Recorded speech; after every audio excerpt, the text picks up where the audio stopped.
Hey, this is Matt. Once again, what about another review? There's another paid request, this time for Nate.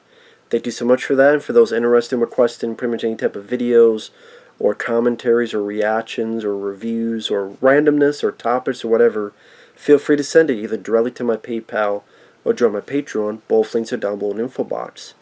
And this is for a film called 1 Hour Photo, which I've seen before.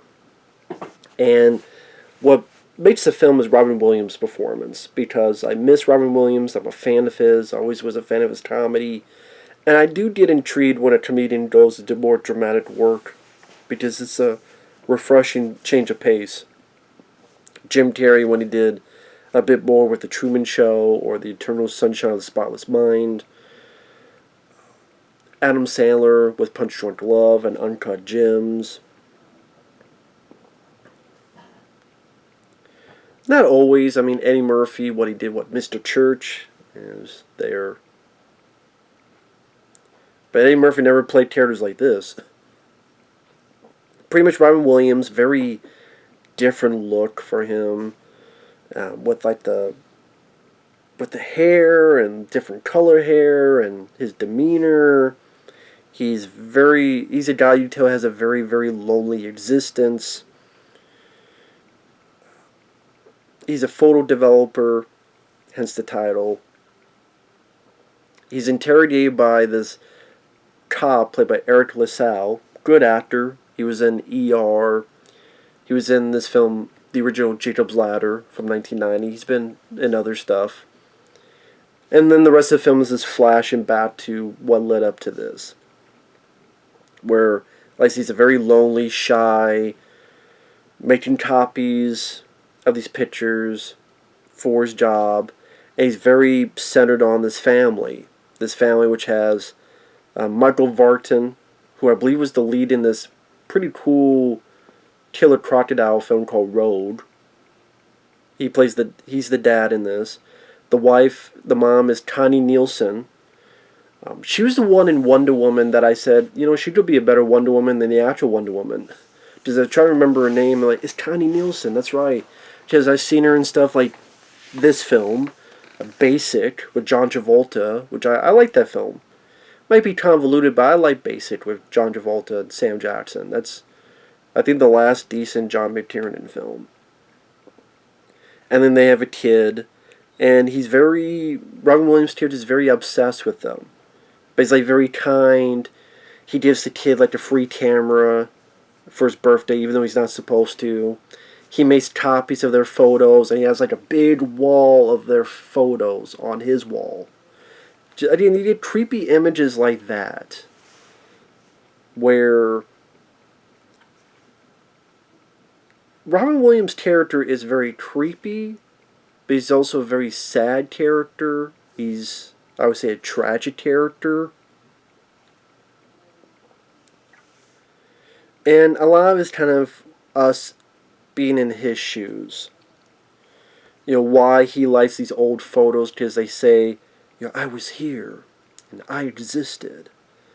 And his psyche, we see him break into someone's home, and then you think, oh my god, the family's gonna come home, they're gonna do something. Oh, the kid comes up and hugs him, and you realize the whole thing, he imagined himself breaking in. He imagines himself, during Christmas, they get their present, they look, and there's him, part of the family. Again, this is a guy who's so lonely, he goes home, he watches The Simpsons, and that's it. Which I thought was weird that they were able to reference The Simpsons. But I guess in a way, that is a family. As dysfunctional as it is, they're a family that's stuck together. I thought the director, I don't know what else he's done. I thought he did a nice job with, there's some nice tracking shots.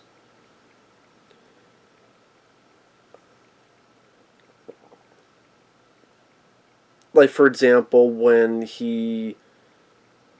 there's a point where he's fired, his last day when he's been fired and he has to go, and there's nice tracking shots of following him through the store, and certain things he's thinking of and certain things he's got to grab and get.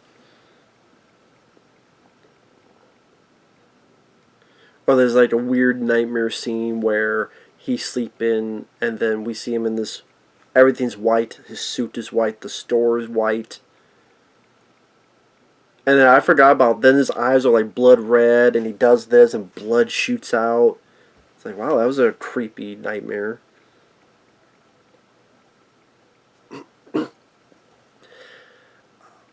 You know, the other actors do their jobs fine. Maybe some people, understandably, could say this film doesn't seem like it's really going anywhere for a bit.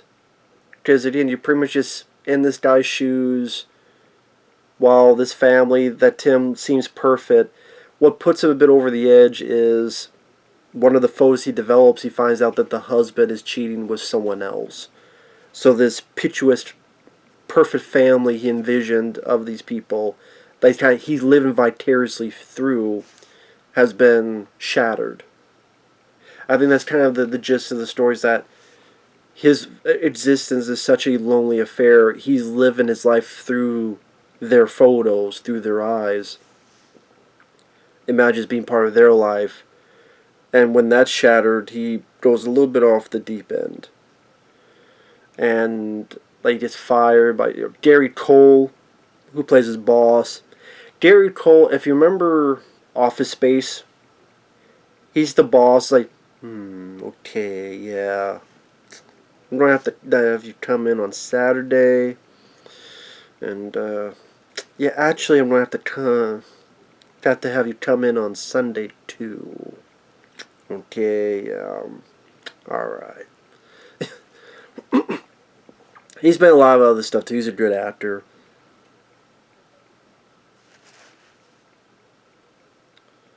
And then when certain things happen, Eriq La Salle and the cops are brought in. I think some people may feel that this plays it too safe. And some people may be... And I can understand that to a point. I'm fine with the movie played out, but I can see where people are coming from. And I want to explain that idea into spoilers. Starting now, super spoilers. Because Robin Williams finds the husband fucking this girl, and he steers the shit out of him with a knife. You want to take dirty pictures? And he's like taking these pictures.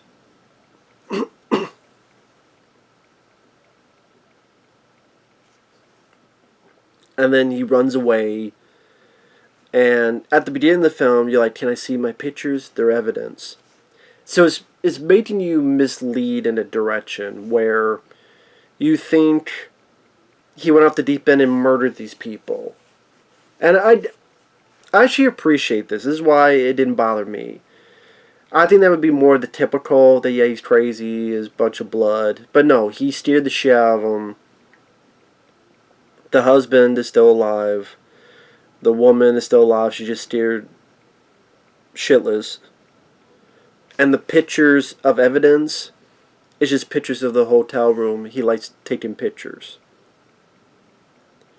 And you get the idea he did this to, I don't know, maybe steer the husband into either being more faithful to his wife, thinking more about his son, whatever that end goal may be.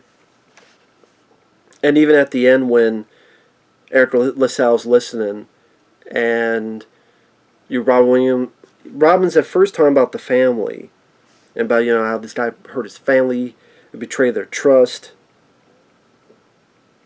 And then you hear him talking about stuff, but Eriq La Salle realizes he's not talking about this family. Because then Robin goes, you never take disgusting pictures of your children doing these things. And Eriq La Salle then realizes that, the second part of this conversation is about Robin's own experience, his character's own experience. That more than likely his father, there was child sexual abuse. That maybe he was in the midst of child pornography. and we don't see it. But Robin Williams, the way he delivered it, he did a very good job. And you can tell that Eriq La Salle's demeanor changes where, he realizes, because at the very beginning of the film, it's like, no, I can't show you these photos, these are evidence. Then at the end of the film, when it comes back to that scene, he's like, when Robin asks again, he's like, yeah, man, yeah, go ahead. So I thought Eriq La Salle, again, he's a good actor. I think he played that very subtle, but nicely done. Because that's like a human, understandable response. That you're a cop, you're a professional, and then you hear, and you get the idea of what this guy's been through. It's like, And that's where you realize, yeah, the photos are just photos of the hotel. And that while Robin Williams' character is creepy, he didn't go over the line. Well, he did, but he was taking pictures, but he didn't really take pictures of them. It was fake. The actual pictures he took was just a hotel room. And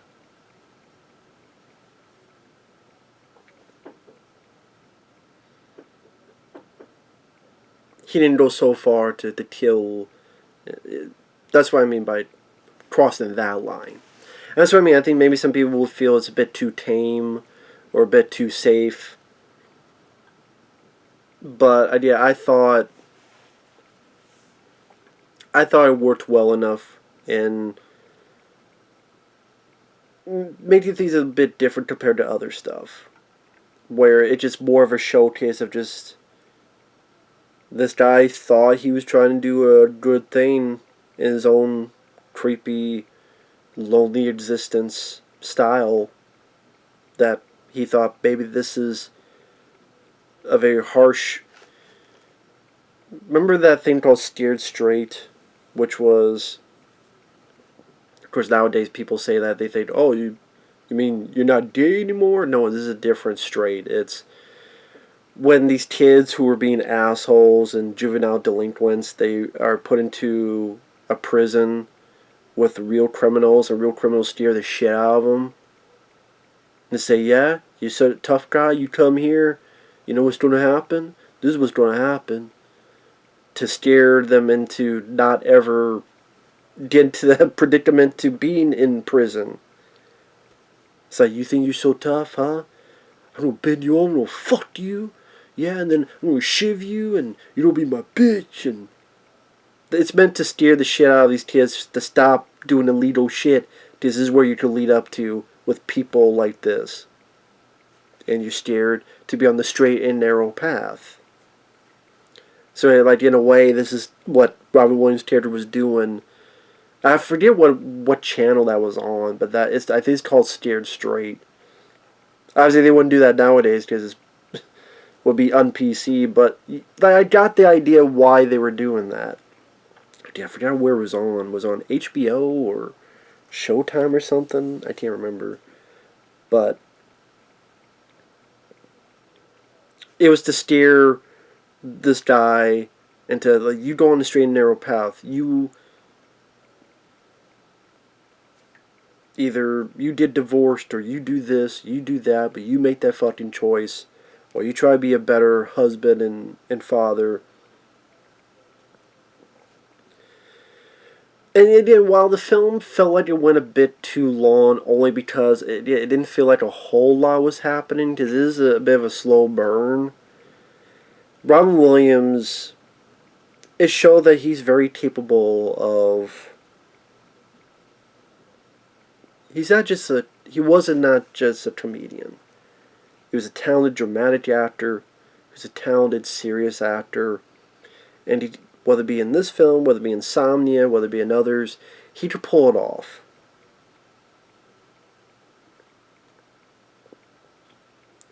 He could pull it off and have this creepy demeanor that, oh wait, this is the genie, like this is the nice guy, this is the funny guy, and no, he's a serious actor. He could be intimidating and unhinged, awkward, shy, and There could be something underneath any of us. And so, yeah, 1 hour 4 I thought was a pretty decent film. It's not a film I rewatch a lot, but I always thought it was a pretty decent flick. It was well directed. That was a good looking film cinematography wise. You know, it's not like the film stops and Robin Williams does a routine. It's not that type of film at all. So I just miss the guy. I miss Robin Williams. When Robin died, I teared up. I teared up. Never knew the guy, of course, but this is a guy that, in so many interviews inside the actor studio, I mean, that's a performance. Not just an interview, that's a performance. He just seems so filled with joy and life and kindness, and to die the way he did, and then you find out more as to why that happened because of what was going on in here, dementia, all that stuff.